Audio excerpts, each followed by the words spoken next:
క్రీస్తు లోకానికి ఎందుకు వచ్చాడంటే మనము కోల్పోయిన దేవుని స్వరూపాన్ని మనకి ఇవ్వడానికి వచ్చాడు. మనం కోల్పోయిన ఆయన యొక్క కరుణను మనకి ఇవ్వడానికి వచ్చాడు. మనం కోల్పోయిన ఆయన యొక్క నీతిని మనకు ఇవ్వడానికి వచ్చాడు. మనం కోల్పోయిన ఆయన యొక్క పరిశుద్ధతలో ఉన్న ఆ ఆనందాన్ని మనకి ఇవ్వడానికి వచ్చాడు. నా ప్రియ సహోదరి సహోదరుడా, ఈ రోజు దేవుని యొక్క పరిశుద్ధతను కలిగి జీవించడానికి నువ్వు ఇష్టపడితే, దేవుని పరిశుద్ధత కొరకు నీవు దాహం కలిగి ఉంటే, దేవుడు అంటున్నాడు, ఇదిగో నా పరిశుద్ధతను, నా నీతిని, నా మంచితనాన్ని నీకు ఇస్తాను.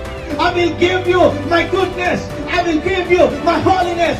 I will give you my righteousness. నా యొక్క నీతి, నా యొక్క పరిశుద్ధత, నా యొక్క ఆనందము నీకు ఇస్తానంటున్నాడు.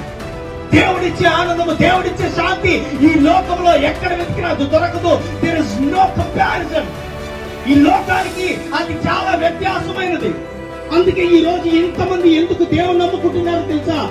ఎక్కడా పొందలేని ఆనందాన్ని వారు పొందుకున్నారు. ఎక్కడా పొందుకోలేని ఆనందాన్ని, ఈ లోకంలో పొందుకోలేని ఆనందాన్ని యేసు క్రీస్తు దగ్గర మాత్రమే పొందుకున్నారు. కాబట్టి ఈ లోకంలో ఉన్న ప్రజలంతా కూడా యేసు ప్రభువుని నమ్ముకుంటున్నారు. హల్లెలూయా.